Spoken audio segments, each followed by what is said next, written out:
시민사회라고 하는 건 그런 의미에서 보호가 돼야 된다. 생활세계를 위해서.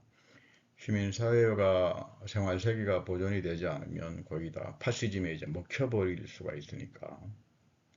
근데 이런 로자의 입장은 최근에 그 지오바니 아리히 태제하고 많이 이제 접근합니다. 지오바니 아리히는 이탈리 이제 출신의 사회경제학자입니다만, 경제사회학자입니다만은 그 긴 20세기라고 하는 그 책을 아주 중요한 책을 내놨어요. 그래서 이 자본 축적이 국가와 제국주의를 통해서 처음부터 자본주의 경제는 이 세계 체제 속에서 발전된 거다. 그 금융자본이라고 하는 부분은 상당히 루돌프 힐퍼딩의 금융자본을 비판합니다. 아리히는. 이건 뭐 로자하고 상당히 많이 비슷하죠.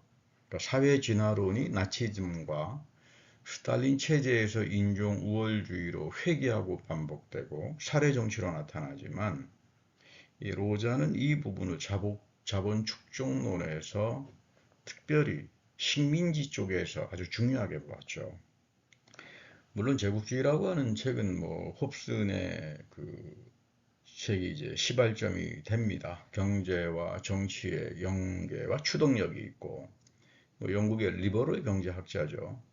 뭐 레닌에게 아주 뭐 결정적인 영향을 미치고 아마 최근에는 이 홉슨의 손자가 또 영국의 아주 좋은 경제학자예요. 할아버지하고는 좀 달리 그 전통을 이어가면서도 포스트 콜로니얼 관점에서 자기 할아버지가 이 콜로니얼주의를 둘러싼 세계 체제로부터의 그 다양하게 발생하는 문화적인, 인종적인 뭐 이런 문제들을 충분히 파악하지 않았기 때문에 이 손자 홉스는 이제 유럽 중심주의를 어떻게 새롭게도 비판할 거냐 그런 맥락에서 또 좋은 그 작업들을 또 작품들을 냅니다. 홉스는 기본적으로 잉여 자본이 생기면 자본 집중은 카르텔과 독점으로 전환한다. 그러니까 독점 자본은 경제적인 차원에서 산업 자본들에게 국내 상품을 해외로 전환시킨다. 이게 중요합니다. 이 부분은. 그러니까 산업 자본가들은 그동안 정치에 관심 없어요. 돈 벌기 바쁘죠. 근데 이제 해외로 전환시키면서 식민지를 통한 해외 시장이 나오면서 이 산업 자본가들이 정치 권력에 이제 눈을 돌리기 시작한다. 왜냐하면 자신들의 잉여와 부의 유동성을 원활하게 하려면 공급망을 확대해야 되는데 이 공급망의 확대는 정치 권력에서 나오잖아요. 이런 면에서 이제 호픈하고 로자가 서로 맞는 부분들이 있어요. 제국주의 분석에서. 아렌트는 홉스는 민족주의와 제국주의의 대립을 분석한 최초의 정치 경제학자다. 이 제국주의라고 하는 것은 해외로 확장하는 이 민족주의의 변태적인 형식이다. 물론 이제 마르크스는 자본 일권에서 마르크스의 본원적 축적이 있고 19세기 제국주의에서 금융자본으로 전하라고 하는 또 루돌프 힐퍼딩이 아주 고전적인 금융자본이라고 하는 뭐 책이 나와 있습니다만은 이런 전통에서는 이제 은행과 금융자본이 독점을 추진하고 촉진하고 수익을 위해서 공격적인 해외 정책을 이제 실행하게 된다.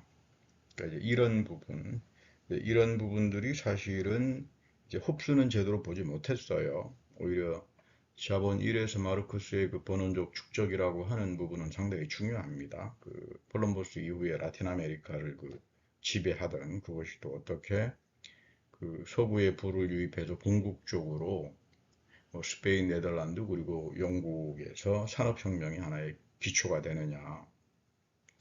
또 이런 부분들을 루돌프 힐퍼딩은 이 제국주의 단계에서 이제 경쟁이 아니라 독점과 금융 자본으로 이제 전환하면서 이른바 이 제국주의 형태가 또 어떻게 출현하느냐 뭐 이렇게도 이제 분석하고 들어갑니다. 자본 축적이 중요합니다. 이 레닌의 따르면 자본주의는 발전의 가장 높은 단계에서 제국주의로 전환한다. 뭐 이런 거 독점으로 전환하니까 금융이 독점되니까 제국주의로 전환하는 게 결국은 자본주의의 가장 이제 높은 단계다. 뭐 금융과도 또는 독점이 형성되고 상품이 아니라 자본 수출이 또 결정적인 역할을 하니까 또 세계 영토가 분할되고 또 전쟁으로 나타난다. 뭐 홉슨의 이야기 그대로 이제 판박이에요. 다른 뭐 특별한 건 없어요. 그래서 오늘날 또 이제 마르크스 레닌 쪽으로서는 폴 스위츠라지 폴 바람 같은 사람들은 이제 레닌의 이 제국주의론이 좀 허술하다. 그래서 또 여러 가지들을 중요하게 이제 첨부하기도 하는데 이 서구 자본주의를 레닌은 국가 독점 자본주의다. 뭐 이렇게 규정했는데 이게 상당히 이제 문제가 많다. 이제 레닌이 서구 자본주의를 국가 독점 자본으로 규정한 거는 이건 상당히 잘못 본 거다. 세계 체제로서의 이 자본주의 성격과 이 자본 축적의 사이클 그리고 식민주의에서 나타나는 인종 사례, 신체 정치학 이런 것들을 제대로 파악하지 못했다. 뭐 이거는 이제 로자가 보는 이제 자본 축적론에서 이야기하는 것들입니다. 아렌트는 로자를 상당히 자본주의 세계 체제론자로 파악하고 국가 자본주의와 정치적 성격을 잘 분석했다. 그렇다고 해서 레닌이 로자를 스탈린처럼 무슨 매덕균으로 취급한 게 아니라 레닌은 나름 로자에 대한 존중심이 있었다. 뭐 이런 쪽으로 이제 평가들을 해나가는데 아렌트에 의하면 자본주의는 유럽의 예외주의나 여기서 발전한 곳으로는 볼 수 없다. 오히려 자본주의는 식민 지배를 통해서 해외 시장이 구축되고 주변부와 접합되면서 이제 같이 전개됐는데 뭐 어뜻 보면 뭐 종속이론하고 비슷하게 보이기도 하지만 또 종속이론하고는 좀 달라요. 앤더 프랭크가 이야기하는 이 이전에 뭐 앤더 프랭크도 이제 세계 체제론으로 이제 바뀌면서 이전 종속이론은 뭐 잘못됐다라고 이야기하는데 그 프랭크 역시 종속이론에서 이제 로자를 그런 식으로 해석을 하는데 많은 학자들은 그 제대로 잘 파악이 안 된 것 같다 뭐 이렇게 이야기합니다. 뭐 대표적으로 이제 임마누엘 월러스타인 같은 사람들이 그렇게 비판하죠. 근데 재미있는 것은 이 지오바니 아리가 이런 논쟁들을 보면서 제국주의는 자본주의 마지막 단계가 아니다. 이거 굉장히 그 아주 프로바카티브한 도전적인 내용이죠. 제국주의는 루돌프 힐퍼딩이나 레닌이 본 것처럼 자본주의 마지막 단계가 아니다. 시작에 있었다. 시작에 있었다. 그러니까 처음부터 자본 축적과 해외 시장의 역할, 13세기, 14세기서부터 자본 축적의 사이클들이 쭉 나타나면서 어떻게 국가가 헤게모니를 쥐고 이 세계 경제를 이제 다시 말하면은 중심부와 또는 뭐 세미 중심부 또는 주변부, 세미 주변부 이런 식으로 이제 열도처럼 이제 배열시켜 나가느냐. 그러니까 여기서 이제 인종주의라고 하는 것, 이 변종의 식민 정치가 이 제국주의를 이해하는데 상당히 중요하고 이 국가 자본주의의 성격을 우리가 봐야 한다. 뭐 이거는 이제 지오바니 아리히가 그 오랜 20세기라고 하는 그 대략 1500년, 1400년도부터 이태리 도시국가에서부터 시작해서 오늘날 미국이 이제 세계 니오리버럴리즘까지 이제 분석한 책인데 오히려 여기에 보면 제라리 아리히는 이제 아렌트나 이제 로자의 그 제국주의론 쪽에 자본 축적론 쪽에 더 많이 가까울 수 있다. 뭐 이런 것들이 오늘날 이제 아렌트의 전체주의와 그리고 제국주의, 그 다음에 자본주의를 어떻게 이해할 건가. 뭐 여기서 드러나는 하나의 중요한 내용들이라고 볼 수 있습니다. 민주주의는 다르게 생각하는 거다. 이 로자의 창조적인 사유, 마르크스 이론의 한계를 항상 비판하죠. 로자는. 그리고 러시아 혁명에서 나타나는 독재 비판. 거기 민주주의가 어디 있느냐. 그러니까 러시아 혁명 성공을 찬양하는 이른바 펑셔너리들, 기능 대행인들. 뭐 이들은 다 관료 독재를 통해 가지고 부패로 끝날 것이다. 뭐 이런 면에서 아렌트는 베버의 사회주의 관료제 독재를 이제 중요하게 받아들입니다. 그리고 1956년도 헝가리 혁명이 로자의 자발성 이론의 역사적 신뢰다.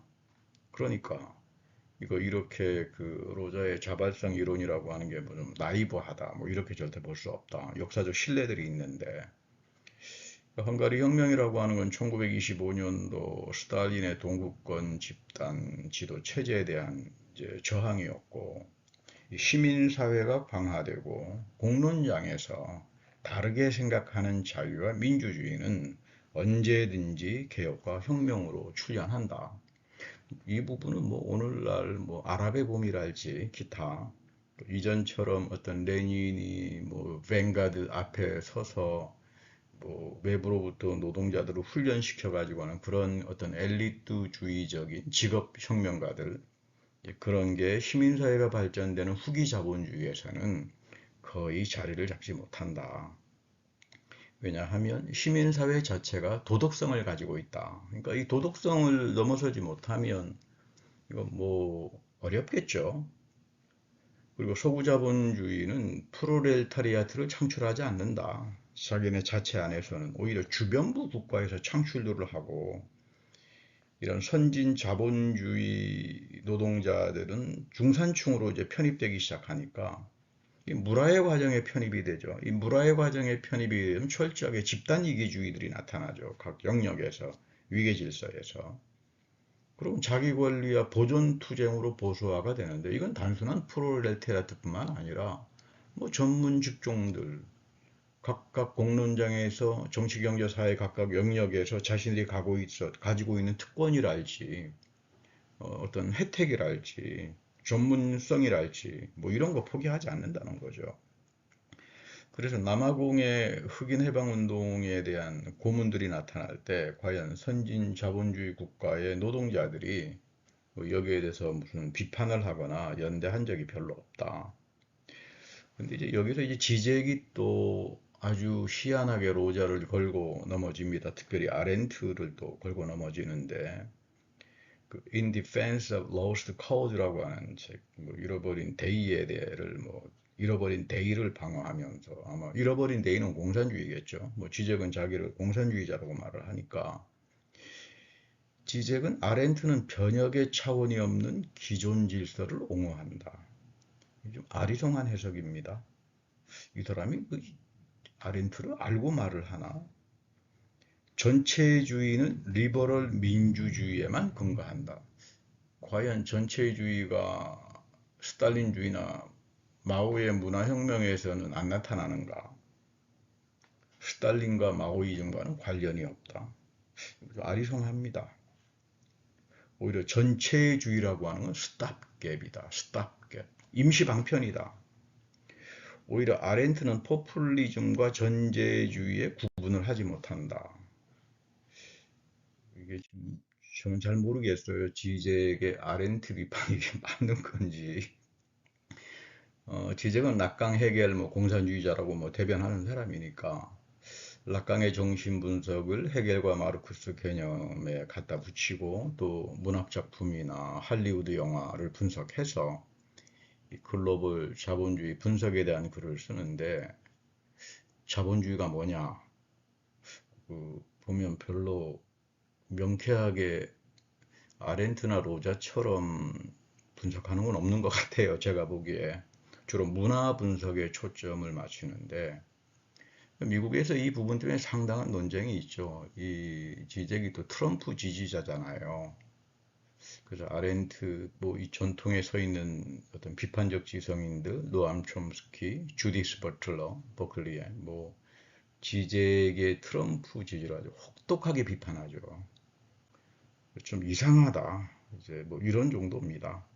그러니까 미국에서 이 지적이 비판적 지식인들에게 수용이 되지 않는 이유가 이 공공지성인은 정치적 입장에서 일관성을 가지고 있어야 되는데 와서 자기 멋대로 와서 떠들고 뭐 속된 말로 아니면 말고 어렵잖아요. 이런 태도들이. 아렌트는 자본 축적과 세계 시장에서 자본주의는 식민 지배와 더불어 국가 정치적 성격을 이제 갖고 콜럼버스 이후에 중상주의 시대 스페인의 남미 지배에서부터 19세기 아프리카, 아시아 식민 지배, 미국의 이제 먼슬리 리뷰 같은 경우는 이제 지적하고는 달리 이 아렌티의 전체주의와 그 로자에 대한 해석들 상당히 중요하게 봅니다. 그 먼슬리 리뷰는 1949년도 창간된 이른바 좌파 이제 학술 잡지죠. 여기서는 이제 아렌트나 마르쿠제 그리고 폴 스위지는 상당히 중요한 미국의 정치 경제학자입니다. 하버드 대학에서 경제학을 가르친 걸로 알고 있는데 폴 바란 스탠포드에서 이제 교수로 있었고 임마누엘 월러스타인 이런 이른바 미국의 좌파 지식인들의 전통의 이 벽이 있어요. 전통이 이게 락광지제 해결을 가지고 뚫고 들어갈 수 있을까? 뭐 그거는 뭐 이제 지적의 또 기발한 해석이랄지 또 정치적인 어떤 시니피앙에 또 있을 수가 있겠죠. 페르디낭 브로델 프랑스의 경제사회학자입니다. 이 세계 체제에서 자본주의 양식은 주변부의 전자본주의 양식과 접합한다. 그러니까 서구의 자본주의는 처음부터 세계시장과 식민 지배로부터 출현한다. 그래서 오히려 로자를 이제 지지하죠. 그래서 마르쿠스의 이윤율 조합법칙과 자본주의 붕괴는 결국은 불가능해진다. 폴 스위스와 바란이 벌써 독점 자본에서 이제 그런 이야기들을 진단하고 마르쿠스의 이윤율 조합법칙이라고 하는 것은 그건 성립되지 않는다. 자본주의가 붕괴한다라고 하는 거 그거 벌써 해외 시장을 통해서 잉여 자본이 들어오는데 그게 전부 다 붕괴들을 막아버리는데 또 에너스트 만델 같은 경우도 후기 자본주의에서 이런 자본 축적과 권력 관계 그리고 자본주의가 하나의 그 장기 지속을 한다. 뭐 이런 맥락에서 보면 지오바니 아리히는 이 자본 축적의 사이클 이론을 가지고 이런 아렌트나 로자의 전체주의와 식민주의 그리고 국가자본주의 이런 부분에 대해서 하나의 공명을 할 수 있다. 오늘날 정치경제학적인 논쟁에서 과연 이제 이런 부분들이 과연 락강 지제 해결을 통해서 어떻게 또 미국의 진보적인 지식인들하고 논쟁이 될지 그거는 우리가 뭐 귀추를 주목할 필요가 있습니다. 그리고 내년도에 만약에 트럼프가 대통령 선거에 나왔을 때 또다시 지적이 과연 트럼프를 지지하겠는가. 뭐 요즘 보면 또 뭐 흑인 쪽 공동체하고 또 접근하고 뭐 코넬 웨스트하고 또 뭐 패널도 하고 이렇게 왔다 갔다 하는데 뭐 때로는 정신사납기도 하고 또 때로는 자기 사정이 있겠죠. 미국 사회를 잘 이해 못하니까. 그래도 끝까지 지제의 행보는 우리가 볼 필요가 있다. 이런 생각이 듭니다. 예, 감사합니다. 오늘 이 정도로 마치도록 하겠습니다. 여러분 건강하세요.